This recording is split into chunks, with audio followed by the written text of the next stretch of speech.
Welcome. Can everybody hear me? Yes, there we go.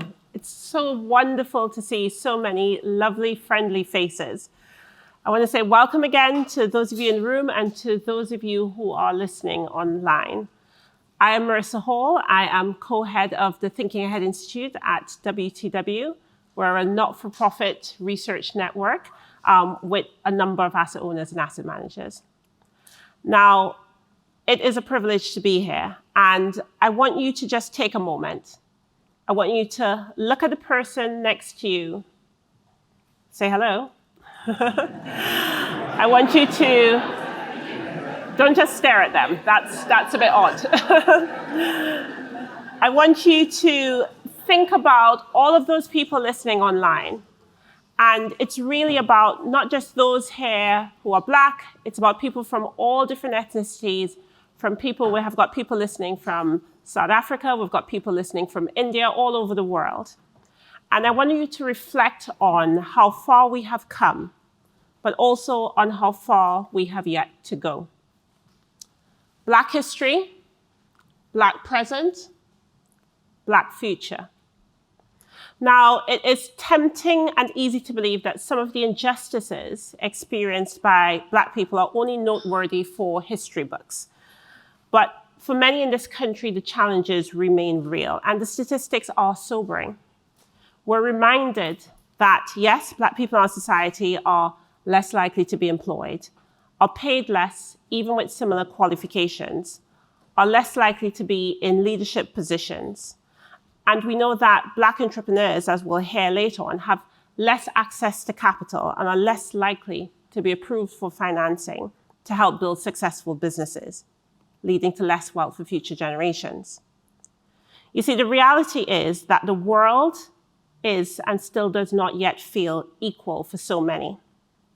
It was President Barack Obama who noted so many years ago that while we may all be entitled to inalienable human rights such as fairness, equality, and respect, it is the insistence that these rights, while self-evident, have never been self-executing. You see, Black History Month reminds us that the values of equality and justice that we hold as a society still need to be fought for. So, how do we fight? Well, we know it's time for actions, not just words. And this is why at Talk About Black, we have put in place the many, many programs that you would have seen in the lobby and you see on this screen.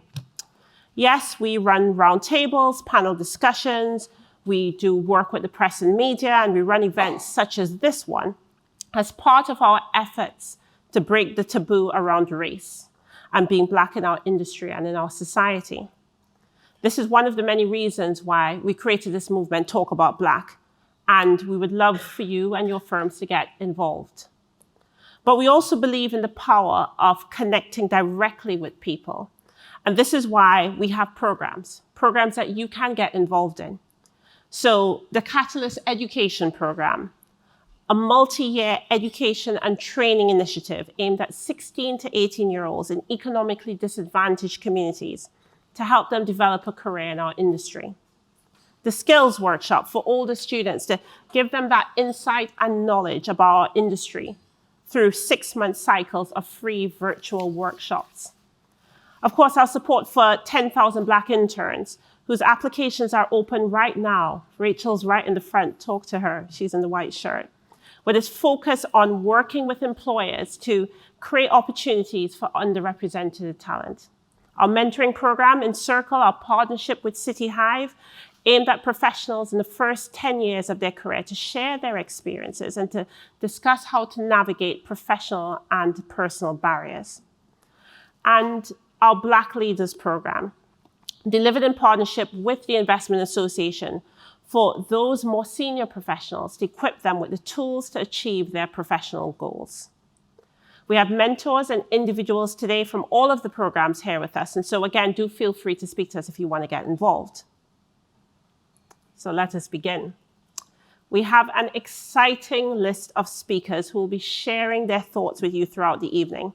And it's now my pleasure to introduce the Radio Times Academy Best New Presenter, branded social media creative on many award-winning campaigns, and podcast producer Pilar Nalwimba, who will be introducing and chatting to Eric Collins about the financial state of Black Britain and why raising capital and investing in Black businesses is so crucial. Pilar, Eric, you are very welcome.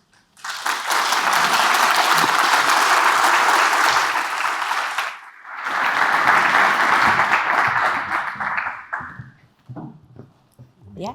Thanks. Thank you so much, Marissa. Hello, everyone. It's a pleasure to be here, and it's a pleasure to sit here with Eric. A lot of you probably have seen Eric's face before. You know, Eric, I first saw you actually on the Channel 4 program. Oh, you did? Wow. The Moneymaker.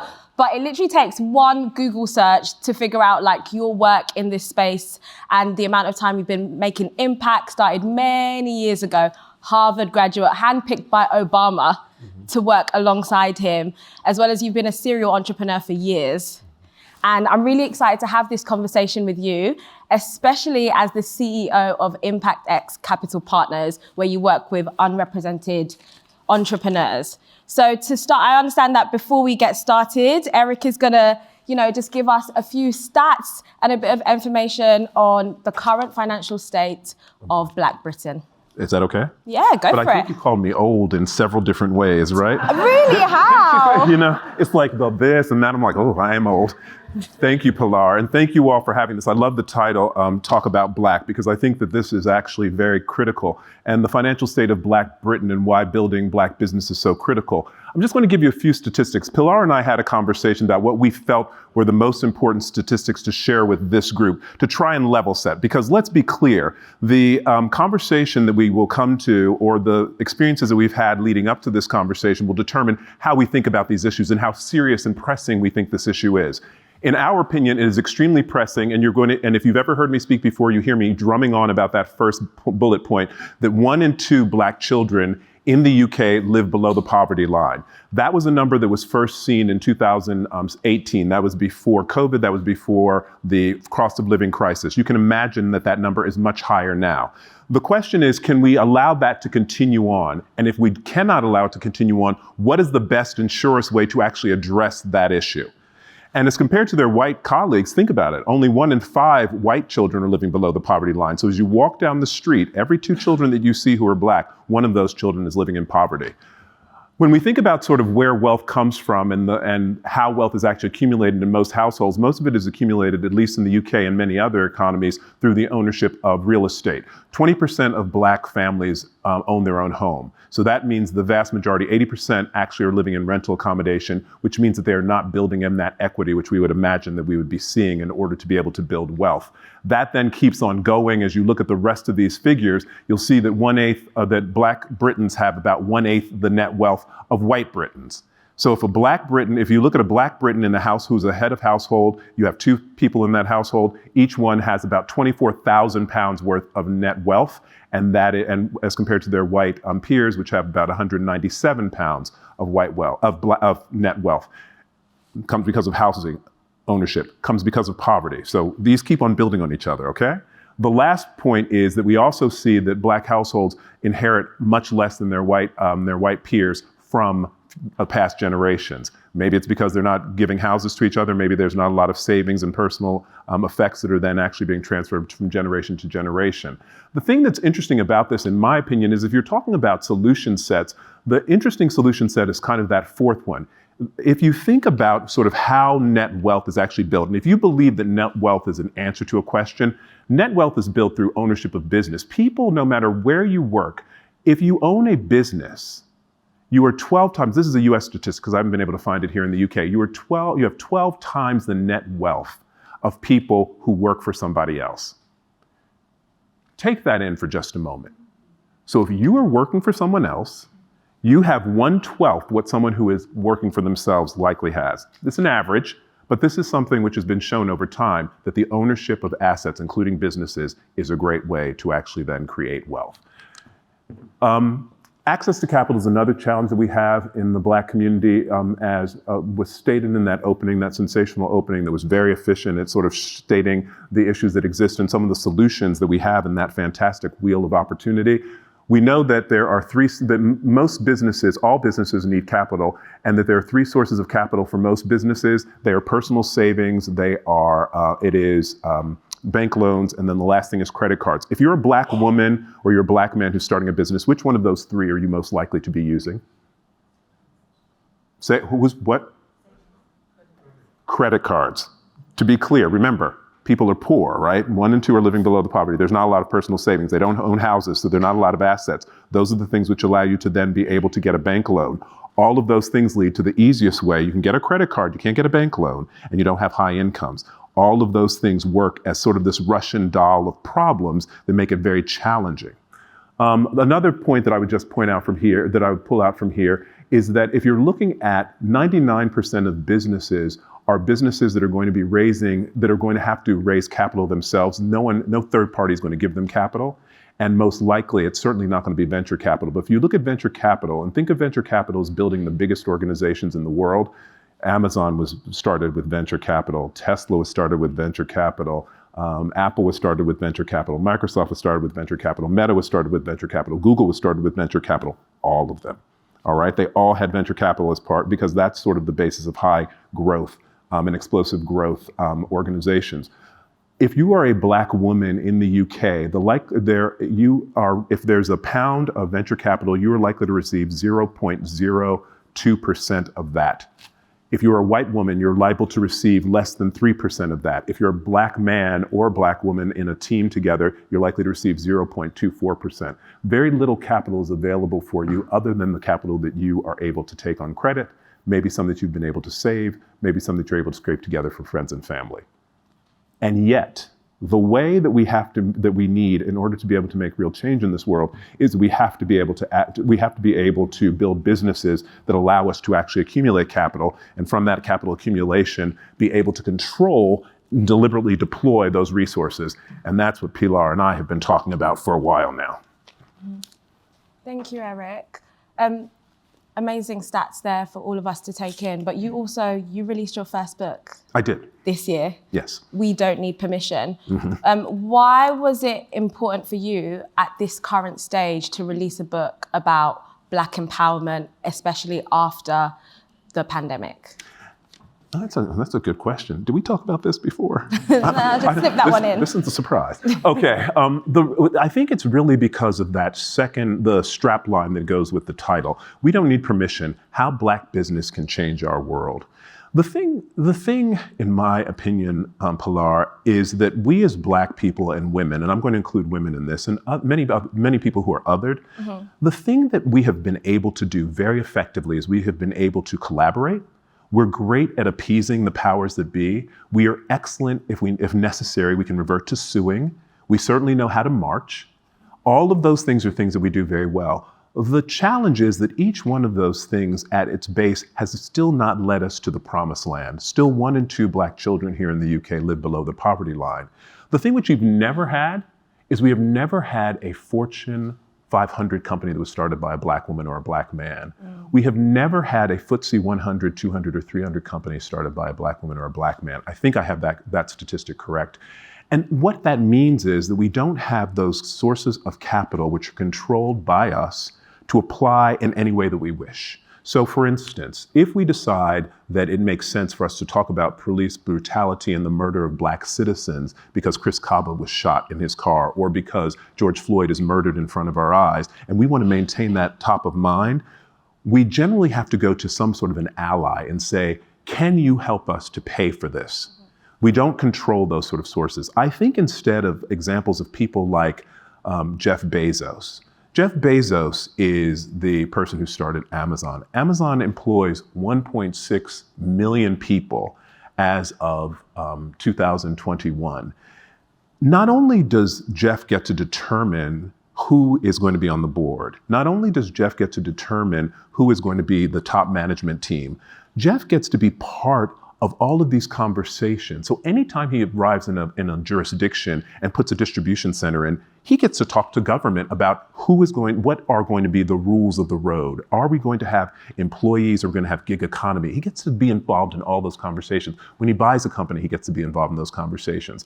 But I think the most interesting thing is, because there's no Black woman who's ever been in that sort of a position to be able to do those things, and I think the only Black man who might have been so powerful is Barack Obama. But think about it. Jeff Bezos, in addition to having millions of employees, also employs millions of other people. So he can go to L&G and he can say, when you come to see me and we're talking about insurance coverage, you had better send me a team that has some Black women leading it. He goes to a law firm and says, you Magic Circle law firms, you don't have a Black woman who's going to be the lead lawyer on this case? That's unacceptable. I'm going to go to a law firm that will. So the way that you actually influence an entire ecosystem by having that kind of power, soft power and hard power of capital and the like, means that you can actually change much more quickly. And for me, you did say that I was old in so many ways, but I'm like, I can't wait 40 more years for the world to change. I need solutions and I need strategies that can have instant. And I know that Tesla did not exist in my lexicon 15 or 20 years ago.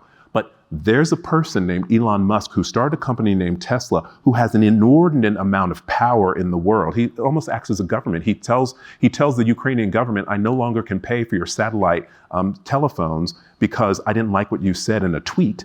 And so, all of a sudden he goes from, as one of my colleagues said, he goes from sort of non-governmental industrialist to Bond villain immediately. But he's able to actually do that, right? Do you know of a Black woman who can do that? Is there a Black man who can do that? I mean, I might say Oprah, Beyonce. Oh, there you go. Oh, Beyonce can stop the world. But I'm fascinated by it, and I do think that what I'm talking about and why this book was written is because we need to try some new strategies. We cannot continue relying on these old strategies. And one of the reasons we started Impact X is because we are investing in women and people of color, and we are investing in them because we want to build large-scale organizations. We want to build organizations that are run by women and people of color so that I do not have to have another conversation about DE&I. I am tired of trying to retrofit organizations that are broken. Let's build some organizations that from the ground up are not broken, right? And that actually credit people and are looking for these sorts of people to be in key places. And when you think about who is going to be the person who should run as a CEO in an organization, the Black woman immediately comes to mind. And that's what we need to be doing. So this is what this book is about. That's brilliant, thank you. And I just want to touch on a couple of things that you said. Firstly, I'll go back to the fact that you said if Jeff said to his board, oh, I need a Black woman on the team, how because obviously you've spoken a lot about entrepreneurs and some people who are here today, some might be entrepreneurs, some might be working within the corporate space. How can we all play a part in advocating for other people that look like us, or even when we're advocating for people that don't look like us? Oh, that's a great question. I first of all hope we're advocating for ourselves, and that the thing that I feel is that I want to take conversations in terms of that advocacy away from what I want, what I think I can have, asking for permission, and saying I deserve to have this because of the following objective criteria. I think that objective criteria and data are the great bleach agent. It's the thing that washes away all sorts of other not very clean approaches. So I would say I like to use third-party objective criteria when I'm saying I need to have a promotion because of the following things. I should be actually treated with this sort of title because of these things. So if you're in an organization, I think that's how you should be working. But then also I do think that we have to give ourselves permission that the reason organizations hire us is so that we can be successful. I am confident that most organizations feel it's very inefficient to hire someone and then fire them or not promote them. And so then we have to have the confidence and step into sort of who we are in those organizations from the very beginning and say that we are going to make our contributions felt. There's a quote in the book, actually. It starts off chapter 8, and it's by a woman named Shirley Chisholm, who's the first Black woman to serve in the US Congress. And it says, if they don't give you a seat at the table, bring a folding chair. Bring your own chair, because you need to be at that table. So don't let them sort of make you sit outside the room. Bring a chair and sit down and start contributing. So I believe that. Thank you. And if they don't want you, then go someplace that does want you because you are worth much more than that. I do also believe that we have to change our risk profile just a little bit and say that money might be good, but there is someone else who will actually be able to make you more enfranchised in the organization. There's an organization that is going to really credit you more 100%, and you're going to have better outcomes anyway. So let's consider that and see what else we can do with our time. And what about in terms of, because some of the questions that came in were like, how do you find the actual confidence to say things? So just to give, for example, I work a lot as a podcast producer in the entertainment industry. So sometimes that means I'm working in campaigns where they're booking talent or they're booking singers, influencers or whatever. And a lot of the time, obviously, what people will book is not always fully representative of the world that we currently live in. I mean, I have a level of freedom as a freelancer. I can go in and be like, okay, but the people you've booked are not representative of Britain, of the current climate, you know, of Black people, people of color as well. And how do people who are in the workspace where their title and their job and their income is tied to the corporate company they're in, how can they, you know, speak to people who might be a few levels above, manage upwards, or whether it's managing downwards, to ensure that there's other people coming into their teams that look like them? I think it is an important question, and that people have got to become comfortable with this, and some people will not be, but I think the manner in which you become most comfortable, actually, what do some people call it, speaking truth to power and that sort of thing, is by actually using the data to be able to then draw a person's attention to gaps that they might have in their own seeing. So yes, in the past, what you have done is you have actually put forward an entire team of white men in order to talk about these subjects of the economy, because that's how you think the world, that's where legitimacy and authority comes on topics of finance from white men. Let's try something different, because if you look at this, the amount of our viewership, which is composed of white men at this particular hour, is relatively low. The people who we're trying to connect with so that we can actually then get eyeballs for the sake of advertisers are these sorts of people. These sorts of people are drawn to these sorts of voices. These are the sorts of voices that, if we make them available in these numbers and in consistent fashions, will actually translate into this. I make it very much something that satisfies your interest by using objective criteria. I don't need to get upset about it. I just need to show you that the facts exist, and we can then try and experiment. If it doesn't work, your approach doesn't work in terms of having all the white men do it at this particular point, we should try something else. I'll concede to you in terms of this because you have the decision-making authority, but I believe that we will get a better outcome and we'll have more consistency and we'll actually differentiate ourselves from the competition. There are all sorts of benefits that come from it. But I use facts to do that because I think that facts, people are persuaded to do something differently only because it satisfies their self-interest or because they can say, I feel fairly treated, because they're objective third-party facts that are being used to drive that decision. So that's what I do. And I also just want to touch on what you said earlier. You voiced your frustration on you voiced your frustration on the fact that there is not enough Black women and Black men in like Fortune 500 companies or own Fortune 500 companies. And I just wanted to ask, obviously you're one of the most influential people in Black Britain. You know, we saw you on the power list. So you're able to actually start making that change through the company that you have. And I just wanted to ask, if we're talking about like past, present and future, how do you see that going in the next 5 years? Will things start to look different in the UK in the next 5 years, especially with you at the forefront of change making? Do you know a woman named Ursula Burns? Do you know Ursula Burns, who was the first Black woman to run a Fortune 500 company? She ran Xerox. I read it in your book. Yeah, okay, thank you. So Ursula Burns ran Xerox Corporation. She was the chair and CEO of that. She is the predecessor of people like Rosalind, who's at Starbucks. And then she's the same, Pete Thasunda and others. So she was the person who first broke that glass ceiling. Ursula has done a study with Teneo, the advisory firm. It shows that gender, in terms of the increases that have happened on board representation, and let's just take board representation as one thing, that if we were to look at board representation and how things have changed over the last 5-10 years, most of the advances that have been made in terms of board representation, including in California, which now has legislation about this, have been made by white women. So black men and women have been replaced by white women, and those numbers are becoming much more in parity with the size of the population, their presence in the population. That's a good thing. However, if we allow this to continue, it's estimated it'll take 390 years for us to actually have an equitable number of black women and men on Fortune 500 companies if we just let things happen. So I can't, and again, I don't have 390 years. So what I need to do You're calling yourself old now. Now I'm calling myself old. You know, I've learned how to do that now. But if indeed we want to make changes, and we need to make changes fairly quickly, then we need to figure out another tool and another strategy to do that. And that's why building firms that can become part of the Fortune 500, and again, ones that are not sort of built on these damaged sort of systems and these biased approaches as to who makes sense, who doesn't, who makes sense when you're running an engineering organization, who doesn't, because it never makes sense for a black woman to be a CTO in a fast growth technology company, ever. It might make sense for them to be in charge of marketing, maybe in charge of finance, but never in charge of engineering. Those things need to change. And I think they only change by being at the top of those organizations and then baking them into the DNA as those companies are created. So I think that will make the fastest change. Absolutely, I think it'll make the fastest change. And how can all of us here who don't do the kind of work that you do help make that change? So the thing, though, that most everyone here is in the finance industry, do you think? Mm-hmm. Most of you are in the finance industry? Yeah. So all you deal with is money, right? And so you have your own and other people's money.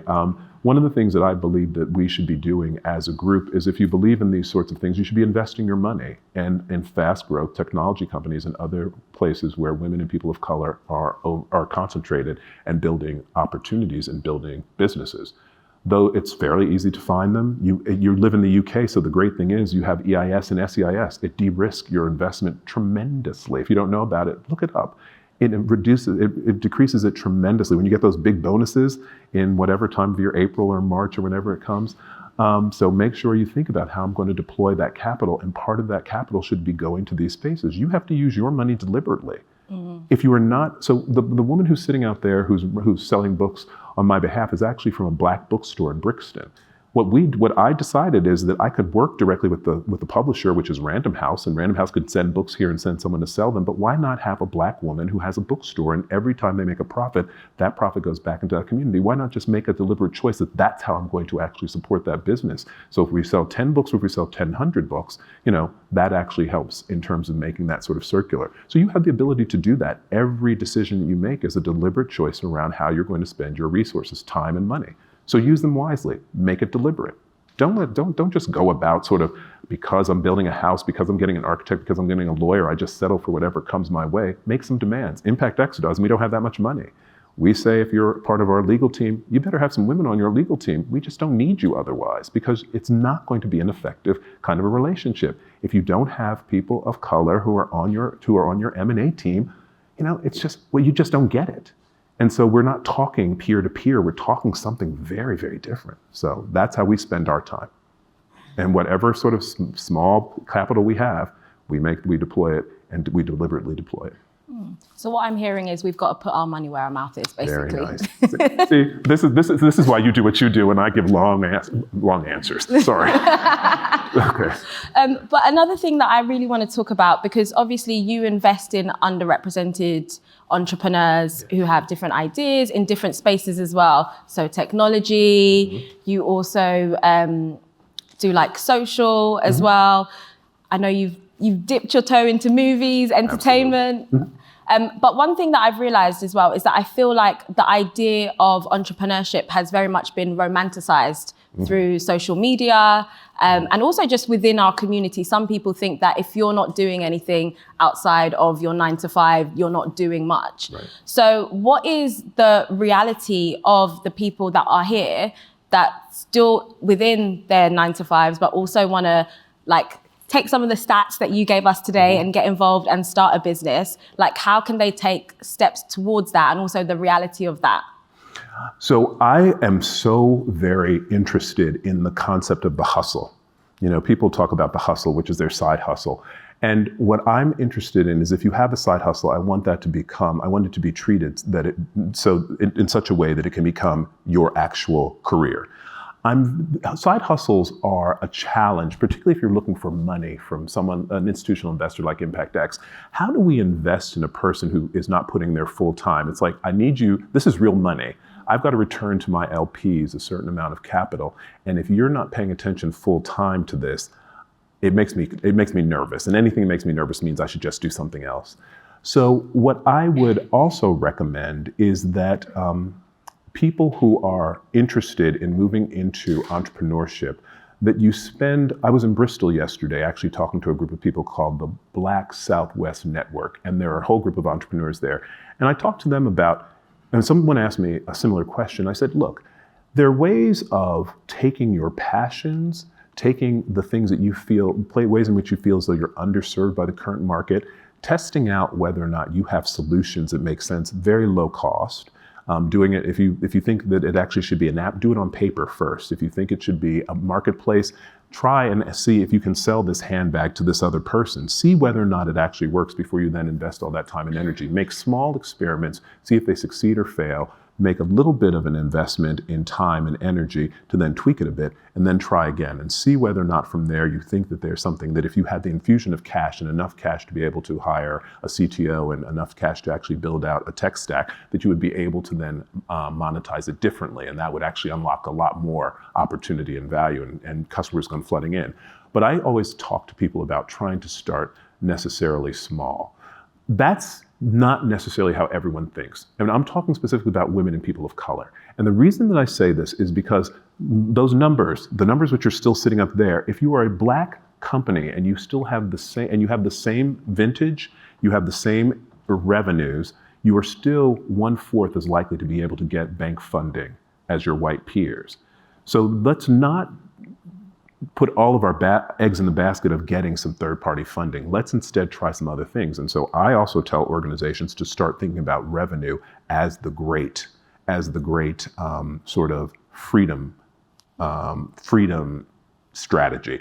That if indeed you can make the money from customers, you can do whatever you want. Mm-hmm. When you start to bring in me as an investor, you get everything. You get all of this, which is a problem, let me assure you, because I'm intrusive. I've run technology companies myself, and I think I know better than you. And so I'm hard to deal with, and I want reporting on an ongoing basis. So it's just hard to deal with. But you don't have to have me if you have revenue of your own. And this idea of the romanticized idea of an entrepreneur, yeah, it's very romanticized. This idea that you just rock up one day, people hand you money. You go to do some pitches, people hand you money, and then it's all smooth sailing from there.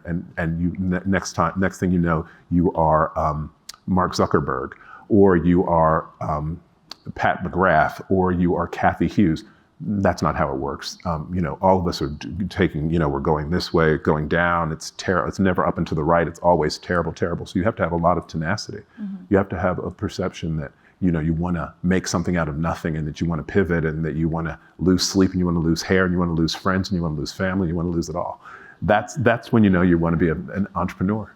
But I still think you should do it. But that's how you know. I mean, you've done it more than once. You're a serial entrepreneur. That's so why you've done it several times. Yes. You said earlier that I was calling you old. It's not old. Yeah. I think that's just having lots of accolades, right? That's what it is. And also, you would be the description of what people call Black excellence. Mm. But we did have a question from the audience that had come in and saying that, how do you feel about the term Black excellence, and does it create pressure? Because some people feel pressure. If we're using Black excellence for somebody with the biography as long as yours, then some of us that have had a lot less experience in businesses, corporate spaces, we might not feel like I feel like I'm Black excellence, but some people might.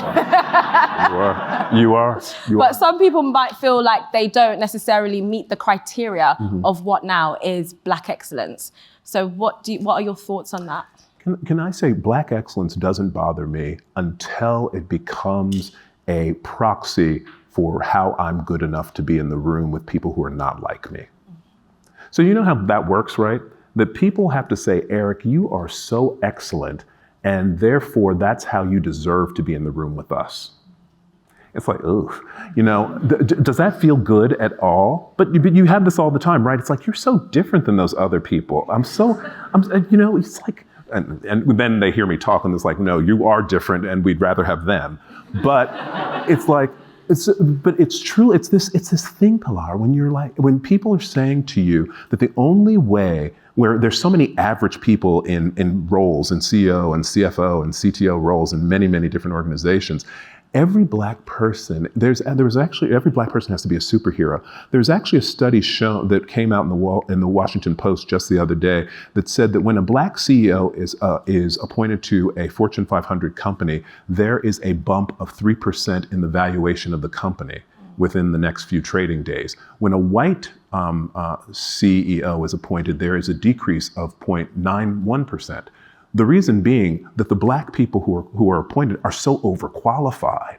They're given opportunity so late in their career. After all of these other things have happened, they've already done their international piece. They've already run 15 different turnarounds within the organization. They've done all these other things. And therefore, they then have the opportunity to serve in positions that other people can just walk into with very little experience. Same thing in Hollywood, right? You wrote a comic book, and suddenly you can direct a Marvel movie if you're a white man. But if you have directed all of these sort of episodic television shows, you'll never direct a Marvel film if you're a black woman, because there's something about that just makes it impossible. So this is what I find about black excellence. When it's used to say, you're good enough to be in the room with me, I bristle. So. Thank you.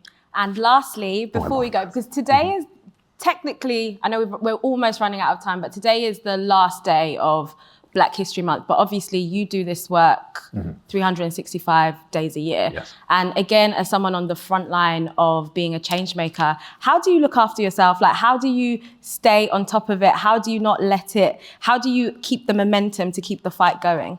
I spend time with people like you. It's true. So, I would encourage you to do the same. I would, yes, please do meditation. Please spend some time in prayer.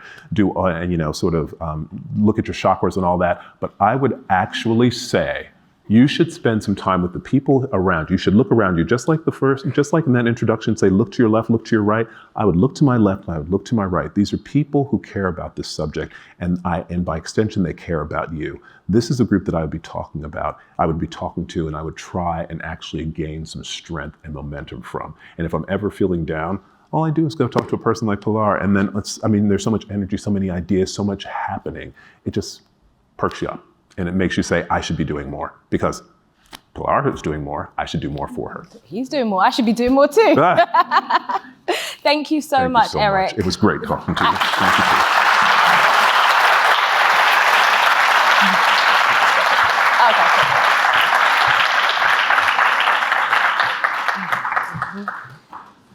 Oh, thank you. I think we've just got to quickly introduce, Okay, thank you so much, Eric. I learned a couple of points there. Invest in your own community, believe in your source. And now we're going to hand over to somebody who actually needs no introduction and is part of the reason that we're here today. So please welcome Darwin to the stage.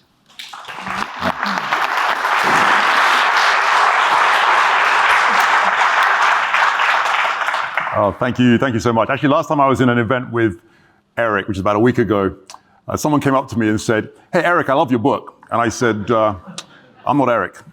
And she said, "No, you're Eric." And I said, "I promise you, I'm not Eric. I'm Dawit." So I love listening to Eric talk. He's like my younger brother, and and we actually took a picture next to each other, and we kind of do look a little bit the same. But anyway, maybe I wish. Anyways, so look, coming together like this is an incredible thing. I always think when I look at a room like this, what's actually happening. I'm obsessed with change. How do we make change happen? It's easy to come together and talk and have a good time and meet good people. But how do you actually make the world change? How do we bring into being some of those things that we've just been hearing Eric and Pilar talk about? And I've been involved in a lot of stuff over my time, and I've come to the conclusion that the magic happens when you get a room together like this. Like something actually happens, and I think it's the convening of capital. So I think there are 5 types of capital. There's financial capital. And Eric was just talking about it. We were just talking about how much financial firepower there is in the room. Where you decide to invest and what you decide to do with your money, that's a very big deal. And because this is the asset management industry, that is a huge, huge thing. But it's not just about financial capital, which is what we all tend to think about when we say capital. It's also about purpose capital, because there is so much purpose in this room gathered here. You wouldn't be here unless you had a strong sense of purpose. Like, how can I make the world a better place, right? You could be anywhere right now. You're here because you want the world to be a better place. And when you come together, it's just an incredible thing. But then it's all very well having a sense of purpose. You also need innovation, right? And I think there is innovation capital, the how do we make the change? All very well wanting it, but how do you make it happen? And we started hearing a little bit about that, and we'll get into that in a second when we start to talk about allyship. But then there's also social capital, which is, if you look at who's in this room, just look around the room and who's in here. I mean, the network that's in this room is just incredible. Like, everybody is here. I mean, maybe not everybody, but there's a lot of people in this room. And if I don't know the answer, then I know someone who does. And that's an extraordinary thing as well, especially in this conversation we're having. And then the fifth type of capital is time capital, which is to say none of us has any time, right? We're running on empty. We have zero time. We're all exhausted. I was just talking to Justin. I was saying, I'm so tired. He's like, I'm more tired than you're tired. Look in my eyes. But when we come together like this, there's this little bit of time that we start putting together, and suddenly there's actually quite a lot of time. And so when you have this financial capital, purpose capital, innovation capital, social capital, time capital, you bring it together in a room like this, even if it's just for 45 minutes or an hour, a couple of hours, it's an amazing thing. And let me just say this, when we get out and about, please meet each other, talk to each other, exchange cards, or not cards, but like QR codes and all that kind of good stuff. And then just meet up, because you never know what's going to come out. That's the thing, right? When you meet up, you never know what is going to come out of it. Well, one of the things about innovation, which is like, how do you make this stuff happen? Which is kind of the question. It's a wicked problem, right? Wicked problem is what the sociologists talk about when they. It's an easy thing to say, right? All those things that Eric put up there, they're easy to describe, but how do you fix them? And how do you move from 1 in 2 to 1 in 5, or even better? All right, how do you do that? That's the innovation piece. And within that, of course, is this whole interesting business of allyship, which is what we're going to talk about now, which is when people who have literally no skin in the game decide to get involved. For some reason, they decide, you know what? I'm going to get involved in that. And not only that, I'm going to push, I'm going to make things happen. That's an incredible thing when you see it in action. And all of us have probably experienced that. But it's a rare thing. If I look around this room, there's some allies here, but it's not a huge number, right? But what is it that makes for great allyship? What is it that makes people allies? What does it look like? And so we're going to explore that now. And I'm just going to ask my panelist piece to come up to the front. And while they do, I am going to make some introductions. So let me just very quickly introduce, come on. Yeah, come on, guys. Come on. Yeah, come. So first we've got Joanna Monroe, who's Chief Executive Officer at HSBC Alternatives and is a Black Leaders Mentor. So Joanna, you've got these. Have you got? No, maybe you don't. Okay, so I'll tell you. I thought maybe you had them written down. So Joanna's CEO for HSBC Alternatives. She's based in London. Her most recent role was as global CIO, and prior to that, she was global head of stewardship and fiduciary governance and chair of the UK asset management business. Then we have Shona. Hi, Shona. Welcome. Shona von Tunzelman, who is a director at Kempen Capital Management and is also part of the Skills Workshop. She's a mentor there, and we'll get into that. Shona's director, pre-sales at Kempen. She's based in London. She oversees the management of new business bids, proposals, and pitches to prospective and existing clients, covering investment strategies and fiduciary management. Then we've got Fraser Lundy, who is head of fixed income and public markets at Federated Hermes, and he is a City Hive mentor. Fraser joined in February 2010 and is head of fixed income, at Federated Hermes. He has previously featured, get this, in Financial News 40 Under 40, Rising Stars of Asset Management. And I think, let me get this right. Yeah, he was also named one of the top 10 star fund managers of tomorrow by the Daily Telegraph. And then we also have Rebecca.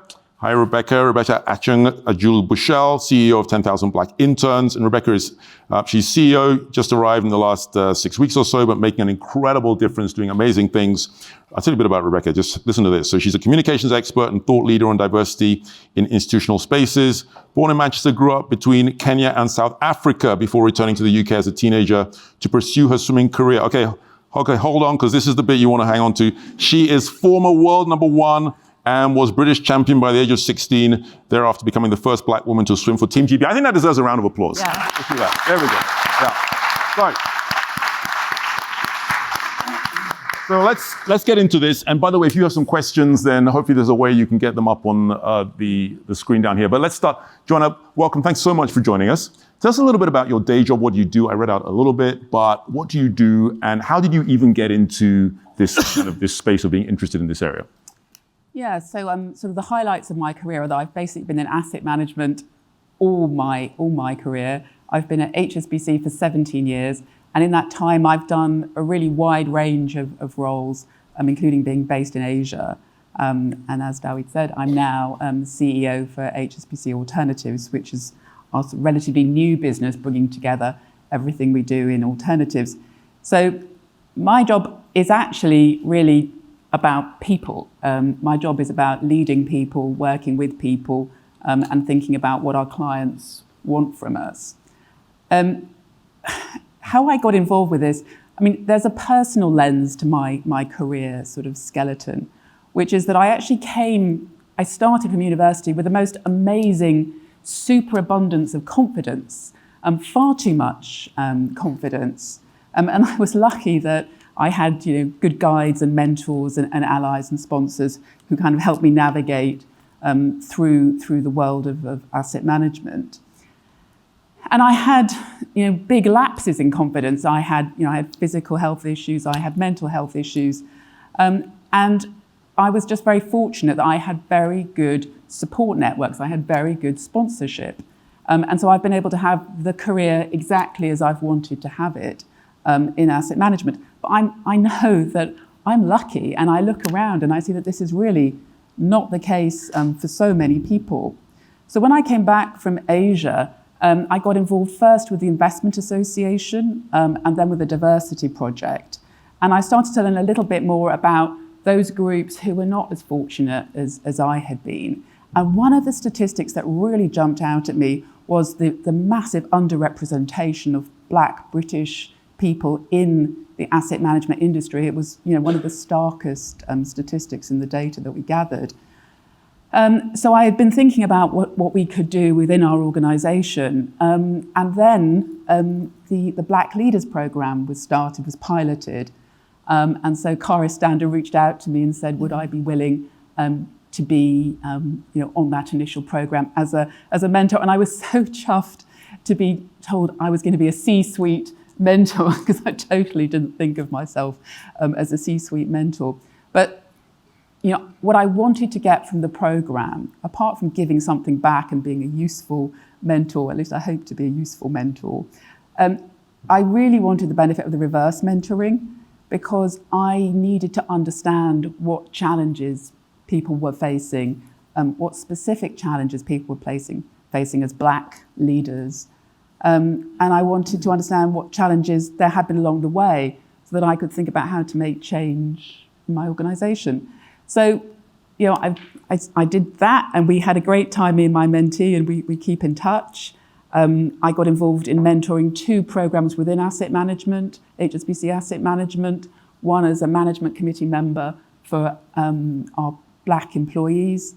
And I also last summer was mentoring one of our Black interns, which was a really different experience. And I have just signed up to do the next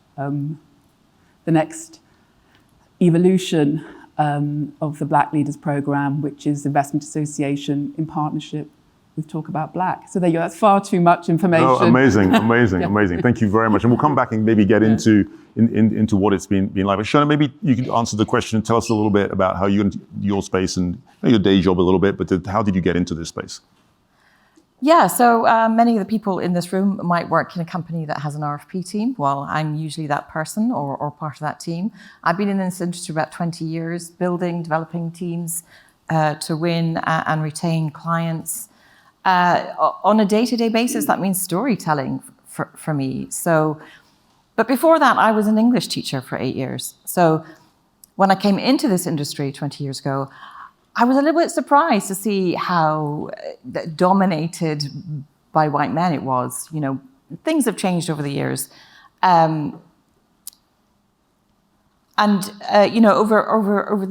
the time, I've hired people, worked with people in teams, and I don't know whether I knew this from somebody else or whether I'd like to think it was innate, but mixed teams make better decisions.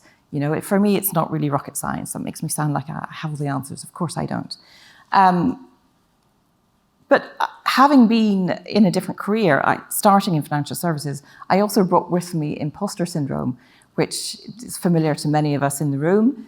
I still deal with it every day. But I always used to think, I wasn't senior enough, I wasn't influential enough, I didn't have the right background, I still can't count, all of those things. I'm probably in the wrong industry, but it's about people, it's about telling stories.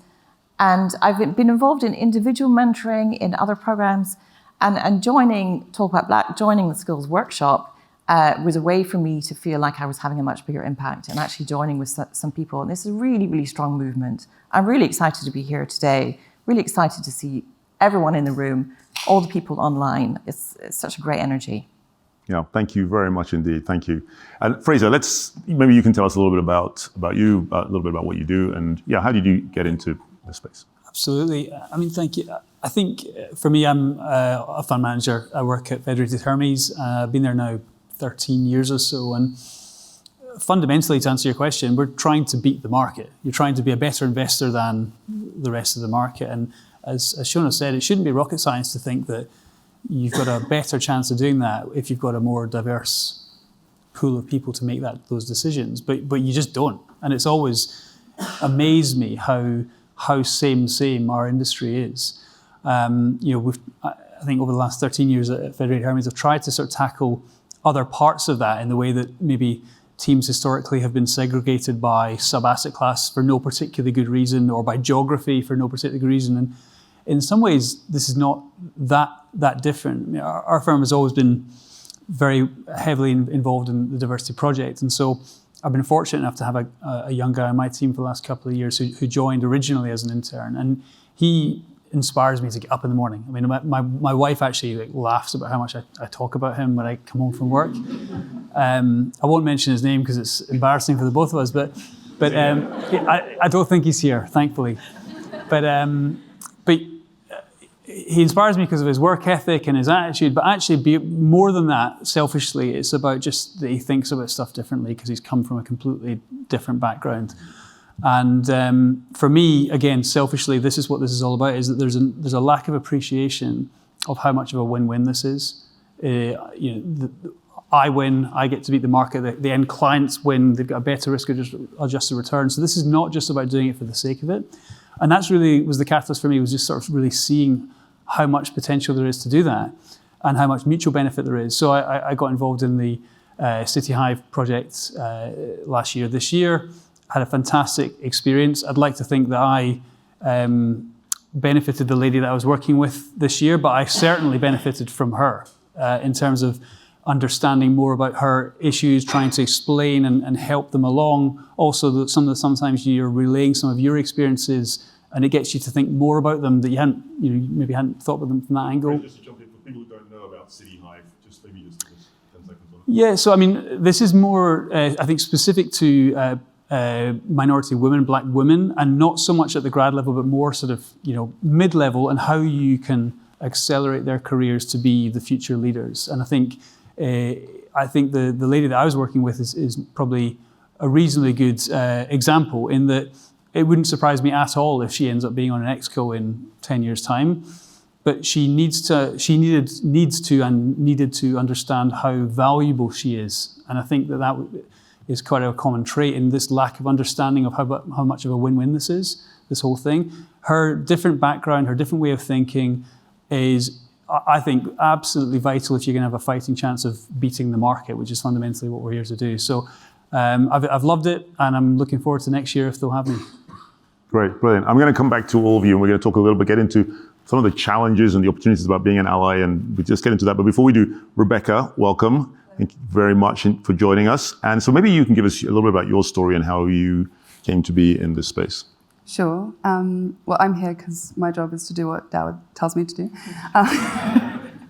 No, Dawud is one of my amazing trustees, and he actually really undersold this. I think he asked me to be a part of this panel a couple of weeks ago, and he was like, it's just a small thing, like, don't worry about it. And then I got here and I was like, oh, thanks, Dawud. It's a thing.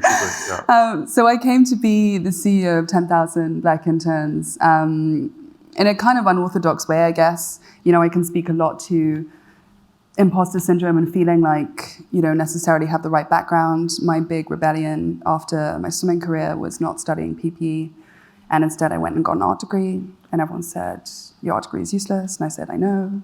And then I went off into the world and kind of did things my own way, which I think has been, I don't know, a defining feature of the way that I operate. And it's also a lot of what I bring to 10K. And I think that the reason I was so drawn to 10,000 Black Interns as a foundation, as a charity, as a change-making vehicle, was because they were doing things their own way and very differently and very much against the grain. And the brand was execution, and the resources were there, and the network was deep. And this was a group of people who, within 2 years, had already placed 2,500 Black students and graduates in internships, first in investment management, and then we're now 36 sectors, the RA, Somerset House, Nike, the NHS. I'm not going to plug, but I think the point is that I guess have always kind of been at the periphery, and maybe that comes from my swimming career and being first and being one of the only Black people in what was a very white space. Swimming was a very white sport. And, you know, the press would write, oh, she speaks with a cut glass British accent, you know, and 15-year-old me was like, well, I'm British, like how else am I supposed to speak? And so being in that space as, I guess at the time I didn't really understand it that way, but as a pioneer, it was really important to me as my identity kind of developed over the course of my working career to be at the periphery and be able to do things that, you know, didn't feel inhibited by institutions and systems and structures that said, no, you can't do that, and this is the compliance issue, and this is why you can't do it, and da-da-da-da. And so joining an organization that was very commercially adjacent, that felt very corporate, that felt very, you know, out of my comfort zone. I wasn't born in the hellfires of Goldman Sachs. And so for me, it was really about meeting Dawid and meeting these 5 other incredible trustees and really understanding that, you know, you have to kind of move towards the center, you know, and pull people in from the periphery to really change the levers of power and to really change the structures and systems that govern our lives and that make the continued struggle for equity a continued struggle. And so I guess I join this panel as somebody who speaks to all of the firms and partners and stakeholders who make our impact possible. Great allies who, as Dawid said, for whatever reason have decided to lean in and to show up. And I can share a little bit about their stories and I guess some of my own as well. Thank you, Rebecca. And we do have some questions coming in, and so we'll maybe pick those up. But before we do, I just wanted to, it's not often we get to have this conversation candidly, right? So, you know, it's not hard to get people to come and sit here on during Black History Month, but to get you guys to come sit here, that's a whole different thing, right? Because you're running businesses, you're running institutions, but crucially, you're not Black. In fact, you're white, which means that you have a completely different perspective to a lot of the people in this room. And so I just want to maybe ask some questions around what it is like to be an ally at the present time. And are you an oddity in the firm, as it were, or does everybody get it? And yeah, let me just ask that question. What do you think is the state of play in the industry as you go about doing what you do in this particular space with your interest and your sense of purpose around the progression of people of Black heritage, the underrepresentation? Do you stand alone, or are there other people in your organization? What's the state of play, do you think? Let me start with you, Joanna. So I mentioned that there is a general program in HSBC Asset Management. So the Manco mentors Black employees. And the fact that the Manco can mentor all the Black employees sort of indicates how underrepresented Black employees are in our organization. So it's broad in that sense. But I do think what I've come to realize is that, so I have, in my leadership team, I have one Black female who's our head of responsible investment in alternatives. And what I've come to realize is that she's becoming, she's the go-to for everything. So my questions, so, how should we improve the Black intern experience when they come in? Oh, we need somebody to be on a working group for this.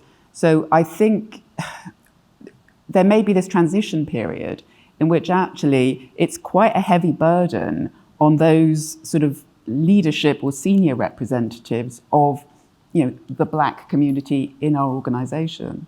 Does that make any sense? Makes perfect. No, absolutely. And I'm going to ask Shona maybe to jump in on that. Do you have a perspective on that point? In fact, the first question that is in front of me here says, how do we balance centering Black voices while not leaving all of the burden of educating and driving change to them? It's like a really big question, right? So let me give you that question. Thanks, David. Look, I think we're figuring it out, right? But it moves. Really, what I have seen in the last few years is that we are moving a little bit from sort of raising awareness through to more people taking action. Certainly in our organization I work for, Kempen, it was the Black people stepping up and doing the diversity work. Well, why should it? It affects all of us, as we've been saying today. We all need this work, but it's hard. Are you pushing at an open door, or is it like Shona? Is it just like it's Shona? Look, I don't like to assume other things about my people I work with, but everybody's on a journey somewhere, and we all say we get it, right? We know we need to do the work, we need to make a better place, but some people are further along that journey than others, and for me, it starts with really listening to the people who are around you. Are you aware of that burden that some of your colleagues or the people you work with or your friends and family are carrying? Why aren't you stepping up into that space? If you really are going to have the win-win situation, why aren't you there stepping up, taking on some of that burden? For me, it starts with that listening ear, making sure you're not kind of assuming things. An ally is not a hero in my book. But I'm still figuring it out. Well, let me just throw that across to you, Fraser. Just pick up this point about how you get other people in the firm to be involved. Is it something you've tried to do? Are you optimistic about the rest of the firm and the way they see it? Or is it you? Yeah, very much so. And I actually think that the door has probably never been more open than it is right now. Okay. Partly because it's very in the self-interest of the firm and the people for it to be so today. Because I would say that the movements in the financial markets over the last year or so is really important in all of this. You've had a bunch of basically middle-aged white guys in central banks around the world get it massively wrong. And no one saw inflation anywhere. In fact, I think Christine Lagarde on Friday said inflation came out of nowhere. It's like, well, did it come out of nowhere? I don't know. I reckon there's probably, if you'd filled the room with enough diverse thought, you might have had one or two people who might have seen it. I don't know.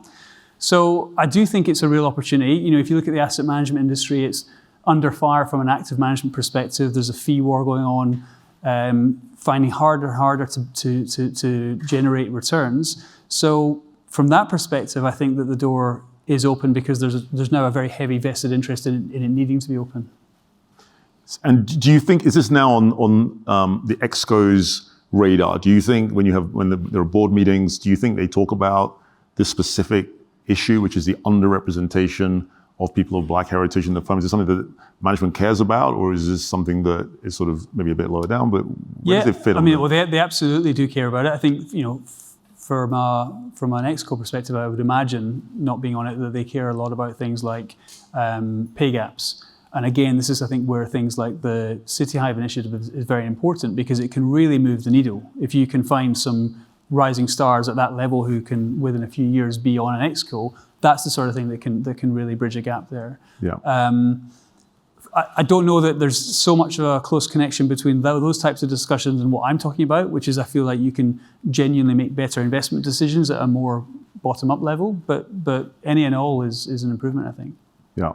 Do you? I'm going to come to you, Rebecca, in just a second. But do you all have this sense that is there a better understanding now that you get better decisions if you have people who don't necessarily all look the same? I mean, we talk about them, we say it, but do you think that's something that's landed at HSBC and Kempen? And you're in a safe space. Nobody's kind of going to say anything. So, yeah. Definitely the idea that we need to have inclusion. We need to have all the different voices represented in the room, and that has not been, the past has not been all of different voices, those people who have expertise to contribute and ideas to be heard. So yeah, I mean, we have a whole program around inclusion that we're rolling out.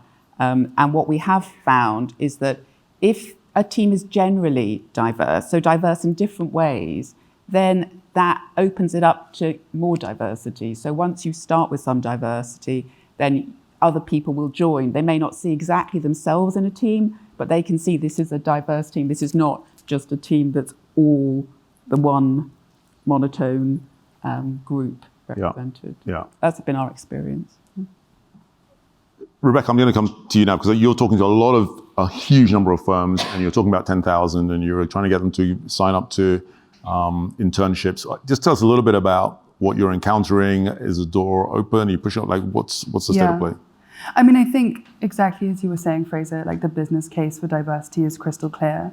Whether I believe we should have to be pulling on that lever or not is kind of immaterial. But I think that there are firms who really understand that and also are leaning in from a kind of moral perspective. The moral case is clearer still, right? But when you have these conversations, people generally fall into one of two camps. So either they are 2 feet all the way in, they understand the business case and they've solved that internally. And what's really important is having that senior buy-in, having that culture set from the top, from C-suite level, and even above that from board level, is the intention to make this. So who needs to buy in? Obviously it's the C-suite, but then who else in the ecosystem needs to say, yes, we want to do this? I think you've got to have your head of talent, your head of people, your head of resources. You've got to have them buy in, but you also have to have that collaboration between whatever group, person, team is going to be mentoring, right? Like, who is actually going to put the time into their diary, put time aside to do the inclusion piece? Because the diversity can't exist without the inclusion. And so it's all very well saying, yes, we'll take interns because we'd love to have those statistics, but you've got to have those people in the organization who are saying, yes, we will make that experience meaningful. And we will make that feel like a sustainable, hire or a sustainable experience. We don't necessarily say that people hire their interns and that it has to result in a full-time position, but we're unkinking this part of the hose, which is the early careers. What does that look like after your grad level? And that's, I think, the thing that really you need the buy-in to get to that point. Yeah, and let me pick that up and maybe ask you, Joanna, you're CEO, and so when it comes to unkinking the hose that we like to talk about, and 10,000 is all about unkinking a very particular part of it, but actually there's different parts, and if you're going to progress through the firm, and if you're going to start to see people sitting in your seat who look more like this, then you need to do, there's certain things you need to do. Is that something that you're thinking about and that you're focused on? Yeah, I think I love your image of the unkinking of the pipe. So yes, at the senior level, we have our succession planning, which is a tool. So looking at the senior positions and saying, who is in the succession? And do we have a diverse range of ready now candidates? And if we don't have any Black representation, if we don't have women, if we don't have LGBT+, then how can we create that pipeline for those roles? So I think succession planning can be quite powerful in those senior levels of the organization. In the middle of the organization, I've been doing mentoring, and I actually think we need to do more sponsoring because I think people, and particularly I do feel that people who are my Black colleagues are not getting the networking opportunities potentially that the non-Black colleagues are. So I think we need to be more proactive than just mentoring. Why is that, do you think, if you had to put your finger on it? I asked my go-to poor senior Black woman, and she said she just thinks it's cultural. She thinks that she's just not as comfortable putting herself out there.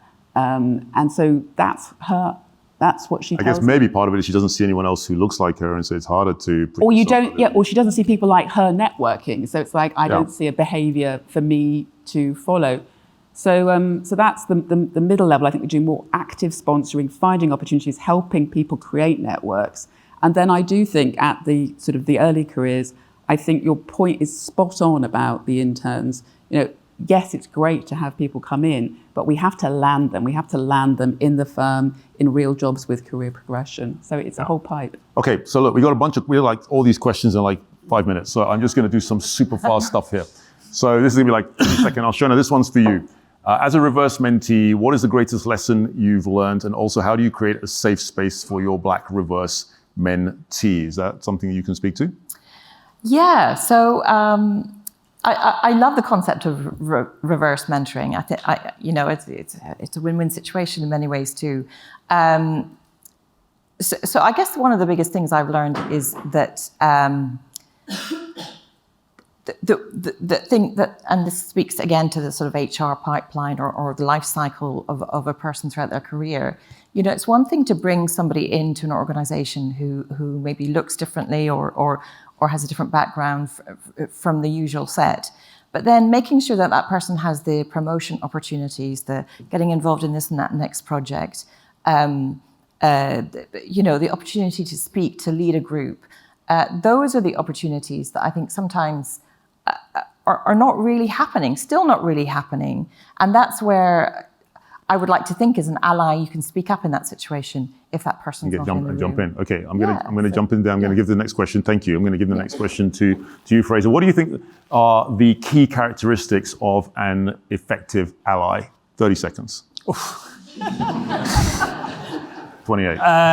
Well, I mean, obviously, just openness, flexibility, being on the front foot and maybe asking questions rather than waiting to be asked. I think to that point, sometimes there is a bit of a reluctance to step up. So just fill that vacuum. And I try as much as possible to have meetings in person whenever possible. You do that? Appreciate it's not always easy, but it makes a huge amount of difference. As much as possible, not in the office, like coffee, lunch, whatever. Just go for a walk. Again, just trying to get people to be a little bit more open and themselves. Yeah, love that. Thank you. Rebecca, I'm going to give you the next question. I'm not sure what it is yet, but let's have a look. Number 7. Okay, how do you get senior management to buy into the idea of allyship and thereby effectively ingrain D&I in firms' cultures? I think that it's really about saying, you're going to be uncomfortable and people getting a little bit comfortable with that fact. You're going to see a shift in your office dynamic if your office is predominantly white and then you've got 20 Black interns coming in. People are going to be like, what's up, man? And that's something that as, a 50-year-old C-suite exec, you're going to feel a little bit uncomfortable. And I think that predominantly the buy-in is, where do you want to go? And how are you going to get there? If you do what you've always done, you're going to get what you've always got. And so change means you've got to get up and do things differently. Brilliant. Thank you, Joanna. This next one's for you.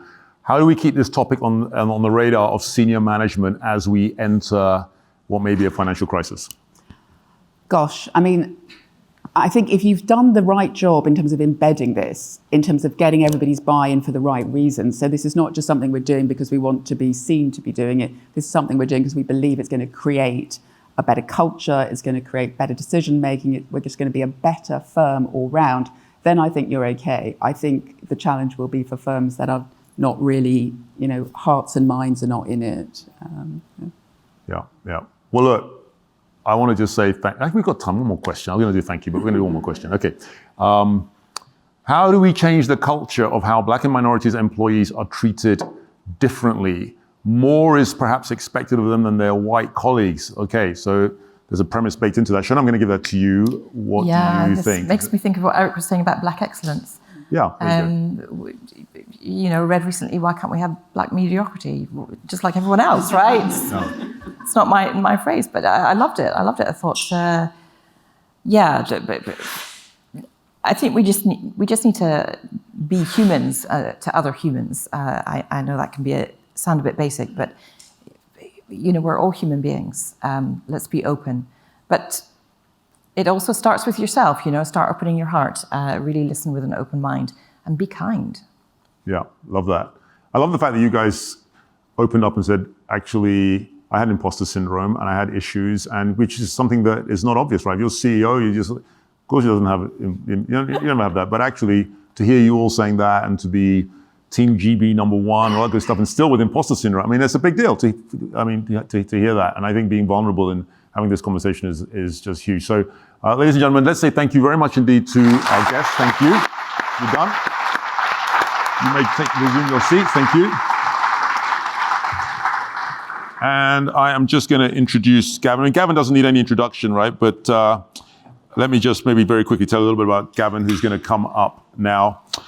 He's managing director at BlackRock. He's responsible for the strategic direction and growth of the UK local government pension scheme segment. Before this, Gavin held several leadership roles at Vanguard Asset Management, including head of UK institutional. He's also, this is an understatement, right? This says he's also been active in highlighting the challenges to increasing ethnic minority representation in the asset management industry and attempted to find solutions. I mean, Gavin has done more than virtually anyone to do that. He's a member of the asset management industry's diversity project, and one of his key initiatives is co-creating Talk About Black, dedicated to breaking the taboo subject that is race in Britain today. He's also written a book that's going to be out next year. You heard it here first. And ladies and gentlemen, I'm delighted to ask Gavin to come up and to take us forward. Gavin Lewis, ladies and gentlemen.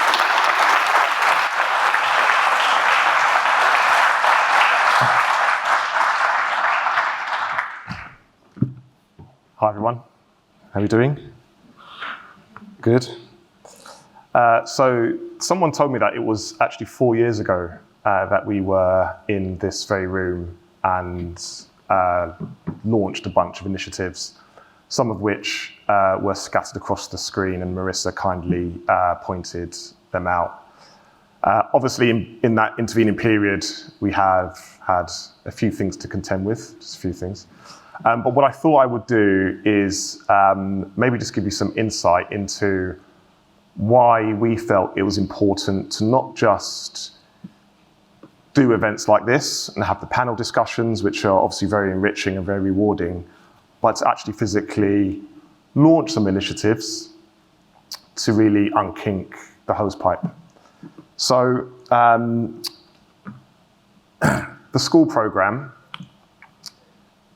contrary to popular belief, when we launched the school program, it wasn't because we were trying to be like Stormzy.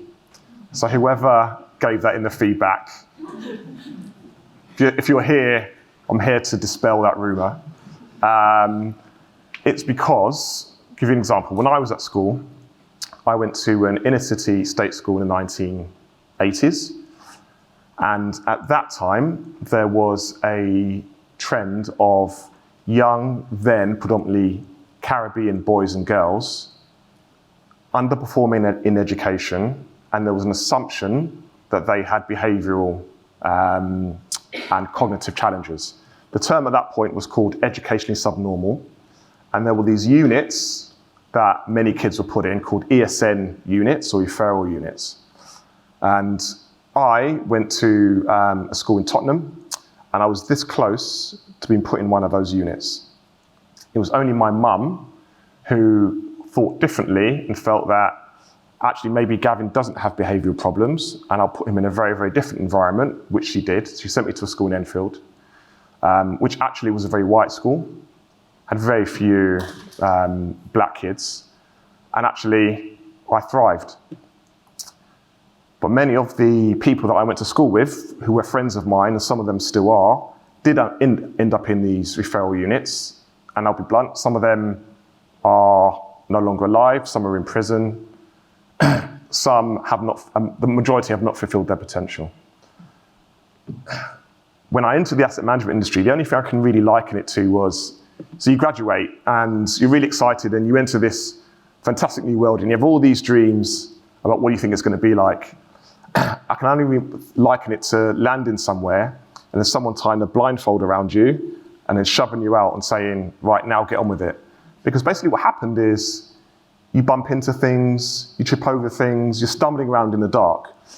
And what we felt we needed, and this isn't just my experience, by the way, this is the experience of many of you, I can imagine, but certainly the experience of those of us in Talk About Black who started these and continue to run these initiatives. The question that I have is, for that school teacher, who is having a conversation with her? Because if it's not the kids, it needs to be someone. And who is there, if you're stumbling around in the dark, to turn the light on?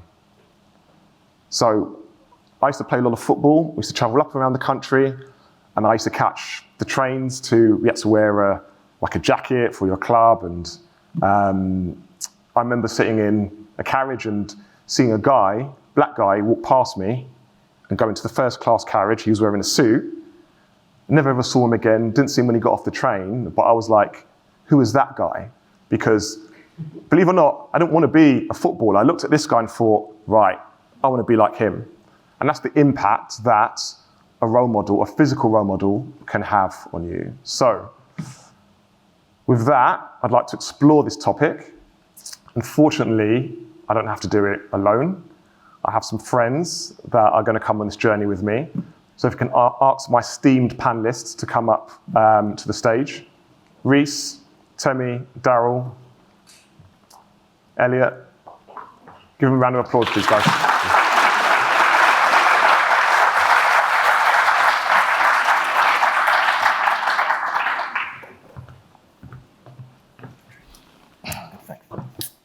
Great. So, I'm not going to run through their bios because basically Daryl took 10 minutes longer than he should have on his panel, so I haven't got time to do that. They're all on LinkedIn. You can go and check them out. Take it from me, they're all accomplished in their relative fields. But more importantly, what they do is represent at least one of the initiatives that Talk About Black has launched. And it's great that we've got a key so that if you get lost when they're talking about the program they're involved in, that would explain it behind you. I would also say that we will come on to questions, and if you do go to Menti and use the code that's on the slide behind me, it'll be great. So, I've given you some insight into why I feel physical role models are important, but it would be good to hear from you guys why you, let's just open it up. Why do you think role models are important? And feel free to get as personal as you want, because if you don't, I'm going to dive right in there and try and suck it out of you. So please, Daryl, to my left. Thanks, Gavin. Hi, everyone. I think I'll start with a quote that I like, which says, "You can't be what you can't see." So I think, to your point about the guy going into the first class carriage, seeing someone in a position really helps you to visualize targets and goals that are achievable for you. Growing up as a child, I was very fortunate and privileged to have very strong role models around me. My family are all high achievers. I grew up in a West African household in Sierra Leone, which is where I grew up. And my wider family were all high achievers. So I had in my mindset that I could achieve something. And that was very straightforward. And I thought that life would be the same all throughout. And then I started working in the UK in the financial services industry, and I realized there was no one else like me in positions that I could emulate. And so I kind of struggled at the start of my career with that. And so for a long time in my career, I've tried to help others who are starting out to find their path and to help them to navigate some of the challenges that I went through to be able to get to somewhere in the industry. That's why I do it. Brilliant, thanks, Daryl. So it almost sounds somewhat cathartic as to why you do this. Another question for another panel is, had you stayed in Sierra Leone, would you have still needed, or would you have felt that way? There's something about going from an environment where you actually have those role models around you to a different environment, which I think we do need to discuss, but maybe that's a discussion for another point. Elliot, you. Yeah, great points, Daryl. In fact, I'm going to echo some of the stuff that you said as well. So I'm going to expand it a bit more, not just role models, but mentors in general. So I think if you are aspiring to enter a particular industry, having a role model or mentor, in that industry is pretty important and pretty powerful, because they can help you navigate the environment. And as we heard from the previous panel, a lot of us do suffer with, some issues that are not obvious, such as imposter syndrome. Do you fit in? What's my next step? What should I do? So I feel like having a mentor or role model can really help you address these challenges and help you become a bit more effective as you develop in your career. I'll take it one step further and say, role models and mentors can come in all shapes and sizes. I don't think that really matters. But if you are from an underrepresented background in your industry, and you are able to find a role model or mentor that has a similar or same background as you, that can be even more impactful. Because like Darryl said, seeing is believing, and I'm a strong believer in that as well. And if you can see someone that resembles you, thriving in your industry, making the most of it, it almost is like a validation that you can too. And it gives you a benchmark or a frame of reference to work towards. So Gavin, I'm going to get a bit personal, so you don't have to force it on me. I was fortunate enough early on in my career to meet a very senior lady who became my role model and mentor. Now, this in itself was impactful because I didn't see too many people like myself in the firm that I was working. Not that that made a difference to me for applying, but it did make a difference seeing someone that resembled me and understood some of the challenges that I may have as I navigate myself, through the organization. But what she also did as well that was even more impactful was that given her position, she was able to introduce me to more senior leaders and people that were high achievers in the firm that also came from a similar background to myself. And that definitely cemented and reinforced, that I belonged in that organization. And it gave me the belief that I could achieve, just like I've seen it with my own eyes, people achieving. So, that's really impactful, it's really powerful, and it allows you to bring your true, authentic self to work, which I think is critical if you're going to have a long, successful career. So was this a black lady? It was a black lady. It's a black lady. So there's absolutely an element of like identifying with the person. So it's convenient that we've got Reese to answer the question next, because you might have noticed that Reese is not black. So, Reese, like physical role models, like why are they important? And if I could just then tag on the question that Elliot was kind of posed to the group, which is, do you feel you had more given, I guess, the abundance of like white role models, professionals in the industry? Yeah. Sheer abundance. Yeah, I think everyone starts their career not necessarily knowing exactly what it is they want to do. I think having someone or a group of people that have specific traits that you look towards and say, okay, that's what I want to aspire to be, is very motivating on a day-to-day basis. It's a lot easier to go from that journey from where you are today to the end point if you've actually figured out what that end point is. So I think having a role model where you can kind of see people and say, I want to go and be that person in 20 years' time is a very important thing for helping you navigate your career. I obviously joined an investment firm that was awash with white guys in senior leadership, so I never really had to think too much or look too hard to see people which maybe I naturally affiliate towards. But with that being said, so Marissa works at the same company. Marissa's a role model for me. Marissa doesn't look very much like me.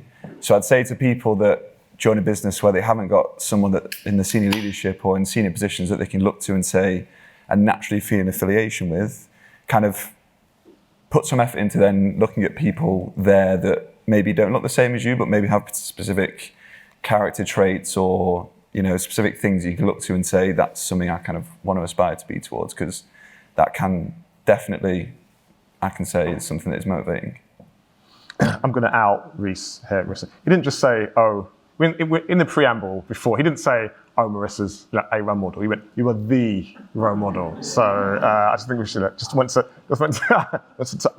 underscore that. But it does throw up a question over actually what are you modeling?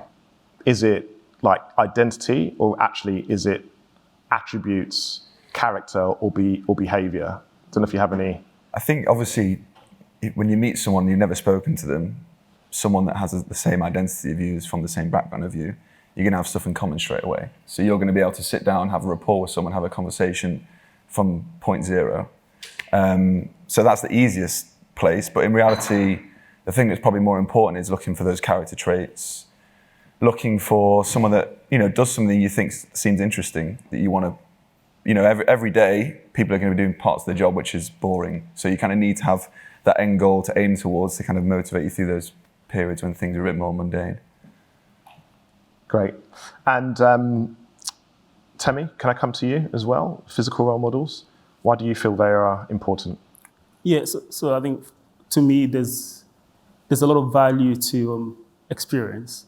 And almost the way I look at a role model is it's almost a shortcut to getting that experience.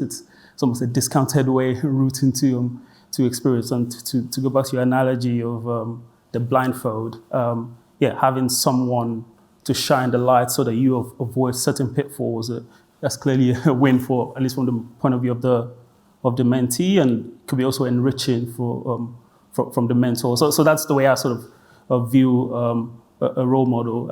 And also just sort of going back to your point, Reese, about the way we look at role models and mentors.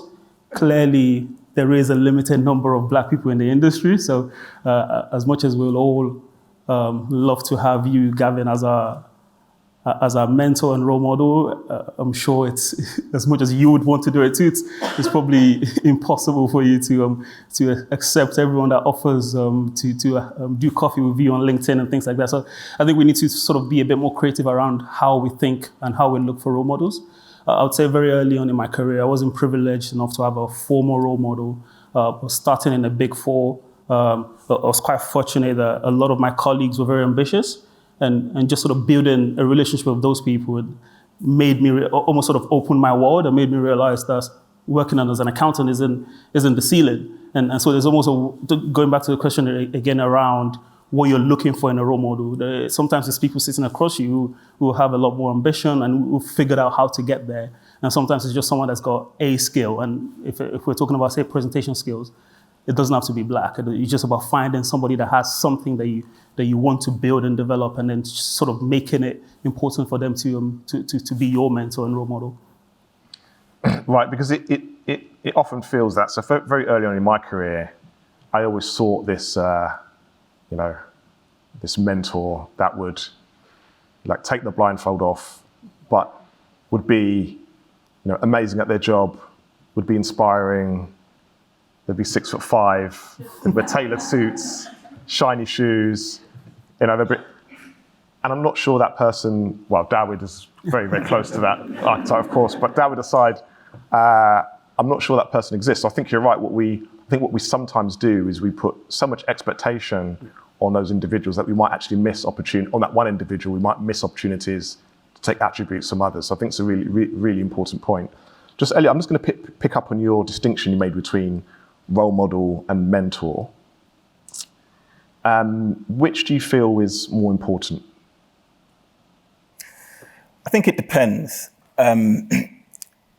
So, like we've discussed, a role model could be anyone, right? I guess the fact that they're a role model, is there something about them, a characteristic that they have, a trait that they have, that you find desirable or you want to emulate?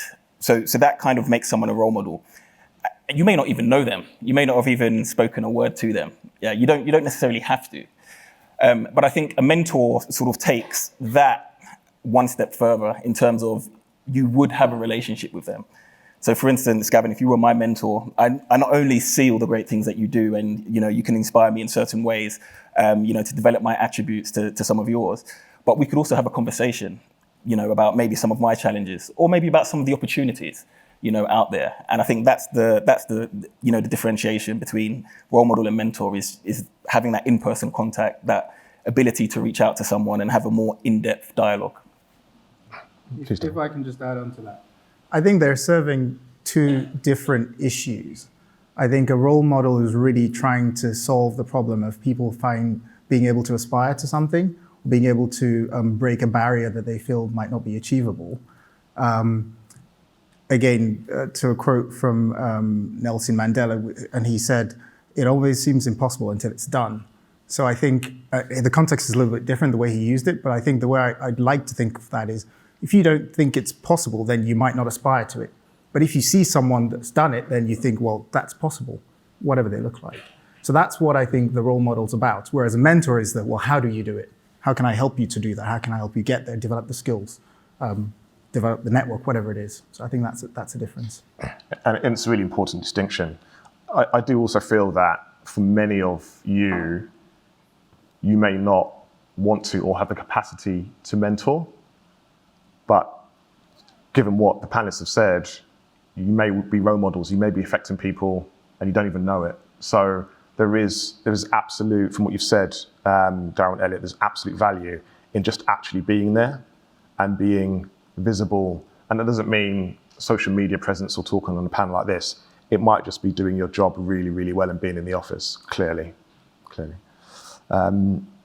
So can I ask, sorry, please, Reece, please go ahead. So I think obviously the distinction is clear between the role model and a mentor, but if you kind of have people that you see as role models, you know, and they work in the same business as you, go and approach them, ask the question, because you can probably turn that person into a mentor, because most often than not, people are happy to help, and people generally like talking about themselves. So if you ask them questions about their career, they're probably going to give you 5 minutes to give you a little snippet of advice. Very helpful. Totally agree. So can I ask each of you, because you've obviously achieved like success, and I'm sure many people want to know how you did it, but just on this point of either role modeling or mentoring or even sponsorship, I think as Joanna pointed out, like have you had any? And I think obviously Darryl, you mentioned that you had someone as you were growing up in Sierra Leone. So happy to talk about the familial role models that you might have had, but also in the industry. Just really love to hear your own experiences. And Darryl, yeah, please start. Yeah, no, if I can start. So I think, as I mentioned, so growing up, I had the framework that really supported me, but within the industry, it was very difficult. I did try to find mentors at various points throughout my career, but never really got a huge amount of value from some of those relationships. I am part of the Senior Black Leaders Mentorship Program right now that Talk About Black are running, which has actually been very, very helpful. This is the program that Joanna mentioned in the first panel.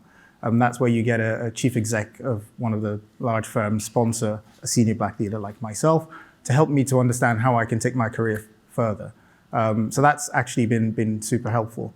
But outside of that, I think it's been patchy, to say the value of some of the mentorship. Now, role models have been different, because whenever I've found people who I think have achieved great things, then it's always been very inspiring. And that helps me with goal setting as to what I need to do and where I need to head to. So yeah. Excellent. Elliot? Yeah, so I think I touched on my mentorship previously, so I'm going to flip to role models now. And this may surprise some people in the room. But I lead investment consultant relationships for AQR in the UK and Ireland. And as you may know, Dawood, who was up here earlier, was a co-founder of one of the leading UK consultancies, which would be a client to my firm. So Dawood has been very inspirational to me as a role model. He doesn't know that, well, he knows it now. Just from being visible and seeing him. I remember walking into the office and seeing Dawood. I felt like, okay, my job is to manage relationships with investment consultants. I have a senior guy there that's co-founded one. I belong here. I can do this. Also, Justin. Again, I've actually met Justin for the first time in person today. We've communicated over email and stuff previously. But Justin's doing great things, as I'm sure you all already know. He's a very senior portfolio manager, again, operating in the industry that I work in. So again, it's another person, another sort of touch point that I can look to and see someone like myself and feel like, yes, I belong here. And Gavin, I know you're waiting for your mentor. No, I'm not. I'm not.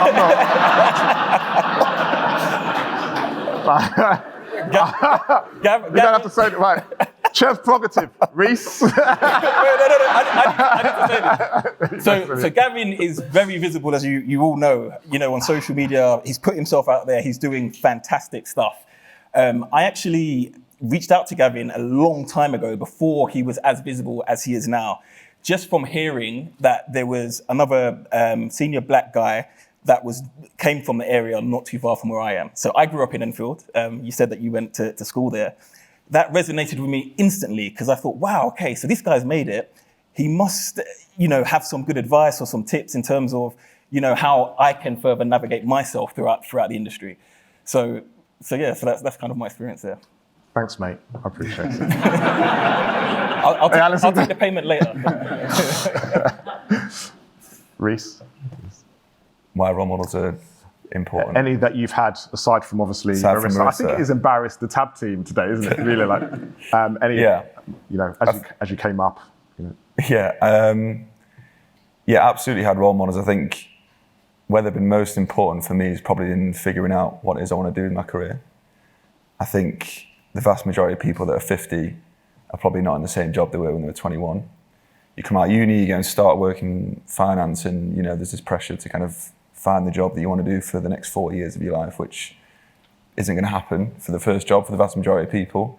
So I think looking up to people, to seeing what they did day to day, seeing what their characters were like, having someone that had both those things, so something that seemed interesting, but also a character that I could kind of aspire to be towards, has kind of been massive in me figuring out what it is I want to do. And I work at the same company I joined as a grad, but I do a totally different job today than I did when I first joined.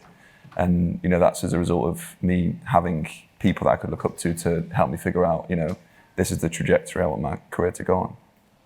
Brilliant, thank you. And Yes, Temi?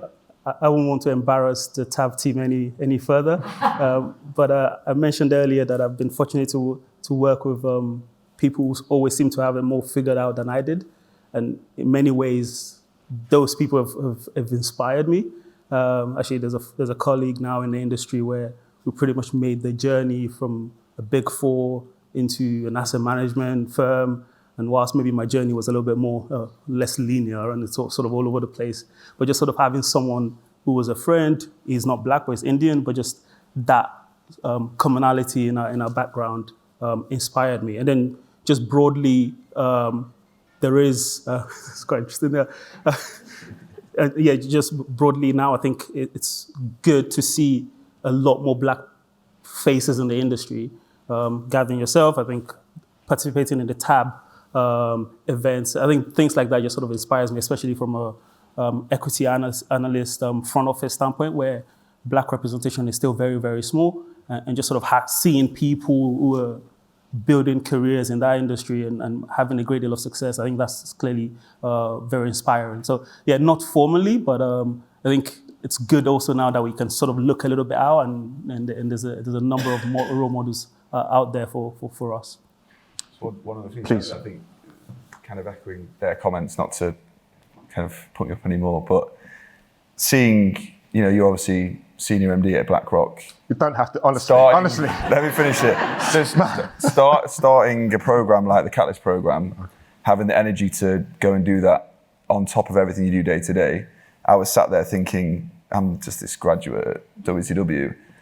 It's something that I kind of care about and is, personal to me. Obviously, I can spare 5 hours a week or maybe even less than that to kind of get involved with something. So it's, that aspect of you is something that definitely has been, motivating for me to be like, 100% I can spare the time to get involved with something like the Catalyst program. Thank you, Reece. I appreciate it. So there's a couple of points there. So just on the Encircle mentoring, like Tim, you're absolutely right. Believe it or not, I think we all try to get back to as many people as we can who contact us. Like we really, really do. I've had to put an auto response on my LinkedIn just so people don't think that I'm ignoring them, but I do literally, might take me a day, but I'll do it on a Saturday or something, and I'll go through and I try to answer every single one. But I think I think again, Joanna, you referenced the burden on the black professional is significant, particularly those of us who are senior, which is why the Encircle mentoring program was set up to allow us to democratize time with not just us, but with other people and yourselves who will have answers that we don't have because we don't have all the answers.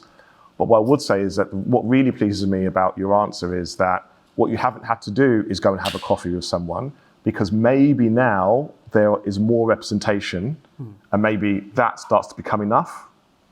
Won't fix all the problems, but it's why representation matters. Because if there's only a few at the top, of course the burden is greater.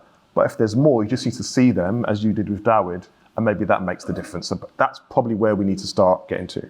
I'm going to switch gears, and I know there are some questions here. And I'm just going to focus on the reverse mentoring as well, because I know it's something that Daryl and Temi are involved in. And obviously, the allyship panel, which obviously Dawood chaired, did touch upon this. But I think it would be really like a great juxtaposition to hear it from your perspectives about maybe the challenges and the opportunities to actually reverse mentor someone more senior than you. So maybe if we just start with this end, tell me if that's okay. Yeah, so I think the process can be quite daunting. At least that's what I found at the beginning. Talking about ethnicity, race, any sort of diversity and inclusion type topics or issues, it can be quite heavy and uncomfortable sometimes, and I'm sure it's the same for the mentees and the mentors. So I thought that was at least my initial experience, but upon sort of settling down and building a rapport with my mentee, I found the sessions quite productive. And clearly, some of the stuff that's been mentioned earlier, there's a lot of, I would say anyway, I get a sense that there's a lot of buy-in at the executive level. And that's probably because the incentives are structured in such a way that they do have to buy into these things. So there's a lot of buy-in at the executive level. The challenge now, I guess, is cascading that down to the rest of the business, which, as has been mentioned earlier, everyone is on we're all on different journeys. And so trying to build an inclusive culture is not something you're going to do in a day. And so I think that's probably the challenging side of things. But firms, my sense is firms are a bit more engaged. And to my mind, it's just a matter of time if we just sort of continue to push through and remain consistent on some of the initiatives that we've discussed earlier. But yeah, the point about the tax on our bandwidth, it's clearly a challenge, but it's actually encouraging to hear everyone talking about that, because you're always sort of conscious that as a Black person in a role that is can be very quantitative, when you spread too much of your time doing other things, it's obviously counterproductive when you're then underperforming in your job. But clearly, seeing that you're obviously, Gavin, you feel this a lot more than I do, but seeing that that's a challenge that you have also is quite encouraging. I don't know if that's a good thing to say. Seeing you in pain is quite pleasing to me.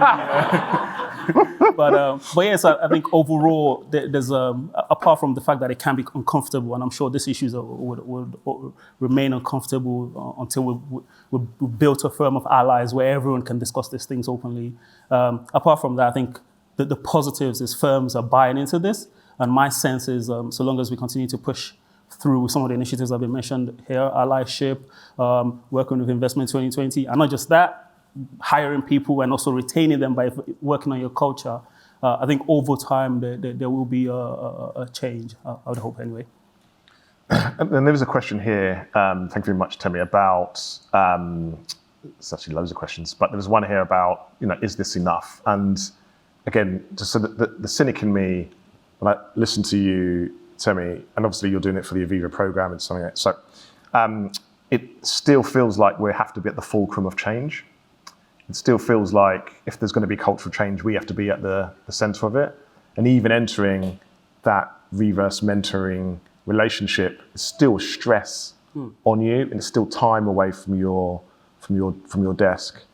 And I guess the other aspect is that, and it's basically what the question is asking, is it enough, and how do you measure the change of these programs? Because you reverse mentor one individual, how do we assess whether that really creates that cultural change and then cascades through the rest of the organization? Because I do feel that the theme for this could have also been, we are really tired, right? Because everyone has complained about how tired they are, and that was the discussion that we had before.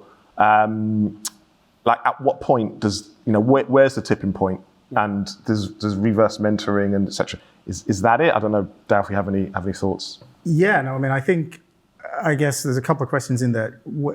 How do we use reverse mentoring to make that change? I think hopefully with the Senior Black Leaders Program, which I was involved with, I was very grateful to get the mentorship from someone who was very senior, but I also felt that I hopefully was able to demonstrate to them the cultural taxation point, right? So that hopefully when that person goes away and looks at their organization and looks at the senior Black leaders in their organization, they're able to account for that in the way that they measure the performance of these people. So how are they still able to do their day job, not have a hit on productivity, but yet do all the million other things that you and Justin and David and everyone else does? How are they able to do this without having a hit on their mental strength, for having to deal with the thousands of calls and LinkedIn posts and coffees, hearing the stories of all the people in the industry who are struggling? And hearing those struggles really does have a tax on your mental health, right? How does your well-being stay upright whilst trying to navigate your day job? We still have to produce. We still have to, there is no different standard to our performance measurement, it's still the same. So that, I think, is the one key thing I hoped to achieve with my reverse mentoring, and I hope that I was able to do that. On the other side of it, I mean, I've been doing mentoring for the best part of the last 15, 20 years. And as a mentor, I see it as a two-way street. I mean, I always like to think that I am being reverse mentored by all the people I mentor. And I've been doing mentorship from, school age kids, 16-year-olds, to university age, to graduate level, to I was even on the City Hive program as well for mid-career level. And in each of those programs, there was something I took away from each of them about how I would help to manage people in my teams, how I would help to bring different talent into our organization. So I think there is a two-way street. There's a real benefit to that as well. And there's a relative discussion here because Daryl, you are senior, and obviously Temi, you are earlier in your career. So the impact that you can have will be different. But I do also think it's important for you to participate in these discussions, either to thaw the frozen middle, because we know that's where a lot of the challenges are. The C-suite seem to get it, but I think it's the middle that needs to be thawed. So just again, I'm getting hassled about the time now, but just there's another question I'd like to ask, but I'd also like to come to Elliot and Reese about your experiences mentoring in what we might call, as Daryl will start to come onto, in a traditional way, which is people who are obviously younger than you, who look up to you and are seeking your guidance. Again, challenges and opportunities. Maybe Reese, we start with you. With Catalyst or the Catalyst program, or so it could be with our program. It could be anything they're doing outside of the program. Yeah. So I might as well touch on the Catalyst program. Yeah. So I think, we had some acute challenges over the last 2 years, which were specific to the world that we lived in, which was everything was virtual. It's obviously a lot more difficult to build a rapport with someone and get buy-in from students that have loads of homework to do and have busy lives. And this thing, the Catalyst program, was an after-school thing for them. But for the students that did engage, I think making sure that they feel listened to, that they don't feel like they're putting you out to be there. You kind of show that you've got buy-in to the thing that you're doing, the mentoring that you're doing. You're there to help them. I saw another question there. That came through on how do you kind of keep people engaged?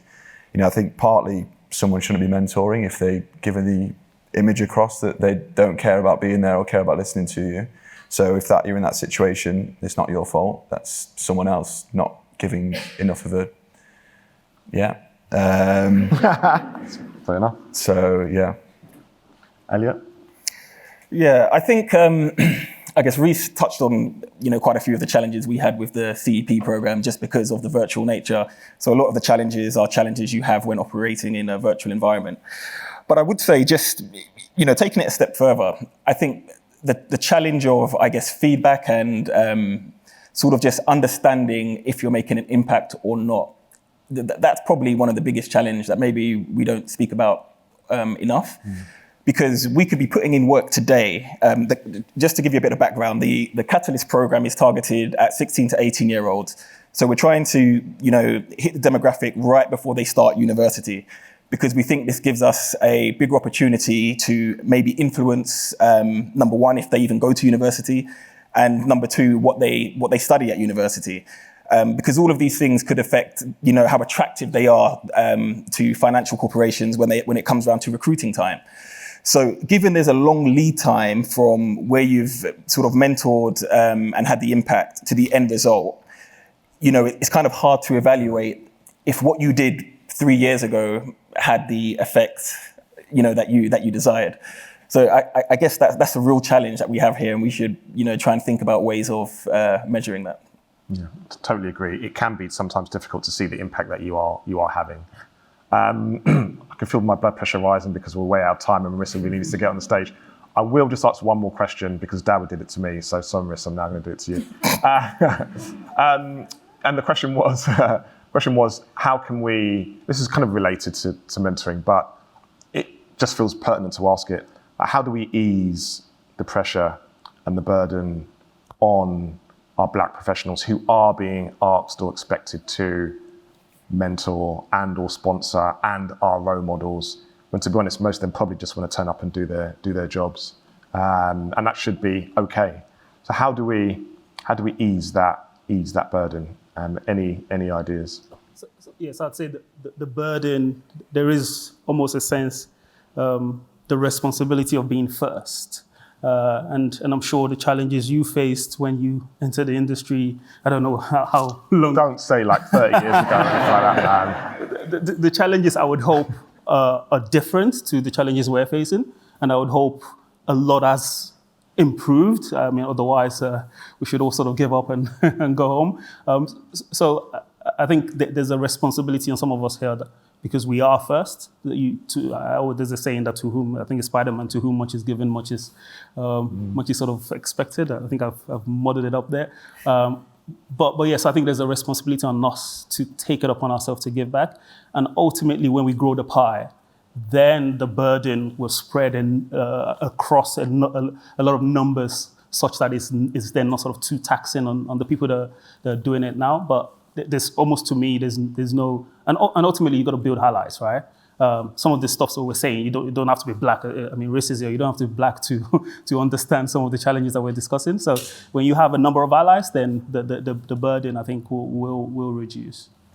Okay, 30 seconds. Echo that. I think allies are the key. They will help to spread out the load. But having said that, I don't think, I mean, it sounds like we're all super tired and we don't want to do this anymore. I enjoy doing this. I mean, I think if anyone wants to be a mentor, I would really encourage you to, because there's a lot you get from it. I think, it's a two-way process. It's very rewarding. So yes, please don't feel like this is so much that it's we don't want to do this anymore. Please do it. Yeah. Yeah, I guess echoing both comments so far, but also, if you are privileged enough to be, have a bit of seniority in your firm, use that. Don't just wait for people to put their hands up. I mean, I know that I have asked people if they want to be involved in programs, and more often than enough, people will say yes. So maybe use your platform to spread the word and encourage other people to join. Great. Any final thoughts? Change the education system in the country. As we found out. All right, brilliant, great. Well, thank you very much. I'm sure you'll be inundated with requests afterwards, but thank you, guys.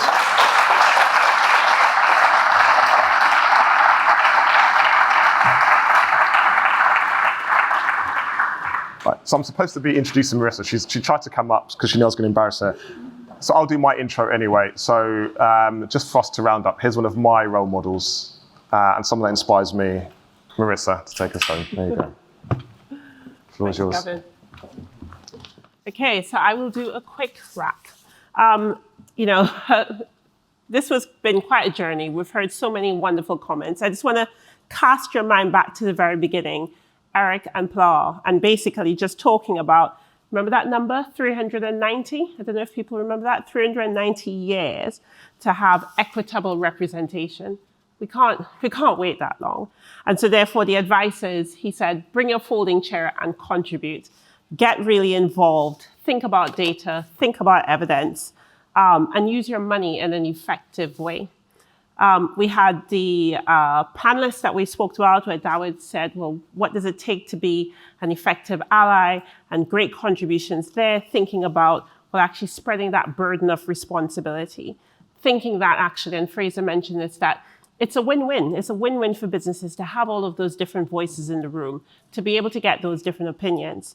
And actually, Rebecca, you talked about the need for inclusion. So we absolutely need to have it. There's no point just having diversity for diversity's sake if those voices aren't being included. And then Gavin, while obviously importance of role models and allies. So don't worry, if you want to hear these thoughts again, we will send a link of the recording of these conversations in the follow-up email to this event, and we'll share it on social media and on the Diversity Project website. And also for those of you who are online, it will be available. We have a short survey right after this event, which we would love for you to complete. For those of you in the room, we will be sending out that survey in the follow-up email. There's also another event. So on the 28th of November, Diversity Project's annual event right here in this auditorium. So you've figured out how to get here. You know what's going to happen. The food's going to be great. So be here 28th of November. And we'll send some more details about this too. So I want to end by thanking all of our speakers, thanking the host, thanking Aviva again for their valued and continued support, and to so many of those individuals behind the scenes. And there's one person I really have to mention, and it's Natalie. And I don't know where you are, Natalie, but Natalie is amazing. There we go, right over there. Absolutely. The most wonderful, pleasant, organized person that I have met. So Natalie, thank you again for bringing this event together. And thank you, of course, to all of you listening, those of you again online. If you want to take part in one of these initiatives, then feel free to grab somebody, feel free to email in. And this isn't just a call for Black people. We have to share the burden. This is a call for everyone. Be an ally. Your contribution is incredibly valuable. So I always love these quotes. And for those of you who know me, you know, one of my favorites is Nobel Peace Prize winner Archbishop Desmond Tutu. And he reminds us of this, that my humanity is bound up in yours because we can only be human together. And it's in these words that I find a lot of hope. You know, Black history is everyone's history. And it's really crucial and important that we know that this is part of our nation's story. We should never forget the contribution that has been made by Black people in building this society. We belong here. And it's not just a singular note in history, but this is a living, breathing reminder of our shared humanity. So thanks again, and have a wonderful evening.